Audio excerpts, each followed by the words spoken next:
Well, first off, I'd like to start by thanking Jesse for kind of in a backwards way advocating for community policing.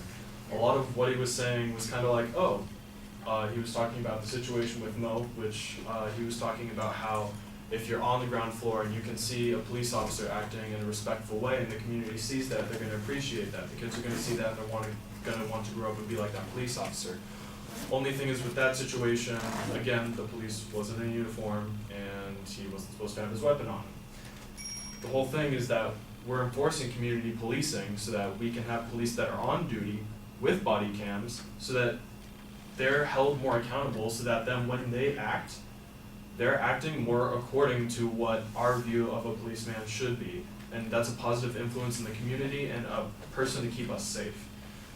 So I agree. I think we absolutely need more policemen in the community so that people can see cops like that and grow up. It's going to solve our manpower issues.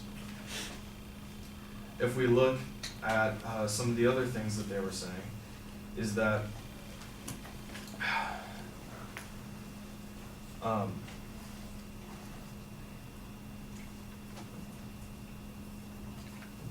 he was saying that why would the police be firing if no one was in danger?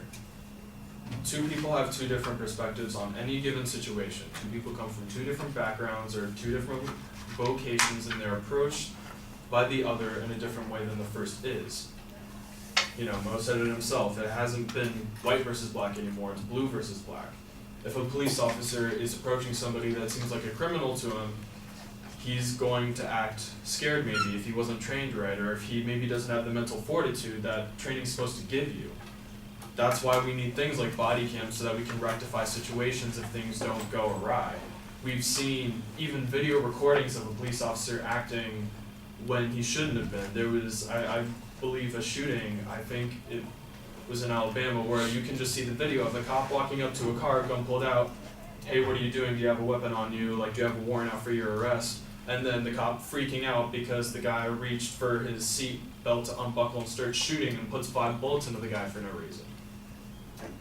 Seeing those things and rectifying those situations and getting those bad people out of the police force, getting more good people into their neighborhoods and into the communities, creating a positive influence is going to be what community policing is all about. What the body cams are about, what creating a new kind of movement of accountability for these police officers who are acting out of whack.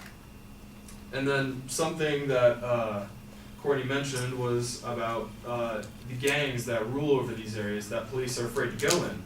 Well, there's an example in Sacramento of community policing actually affecting the gangs in the area, saying that they were able to hire 9 officers that their specific task would be to arrest gang members in the areas that were affected poorly. Things like this can help us totally, in almost every way, especially in South Central where you have gangs literally all over the place. So in the end, I just want to say that yes, we have community policing policies in place and there are tools that we can use that are in place. The thing is that community policing does take time and it does take time to heal.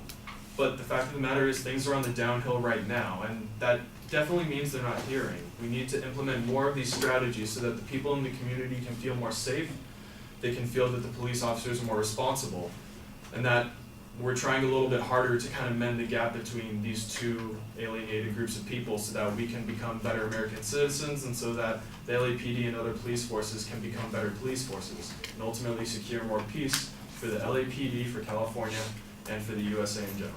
Thank you very much.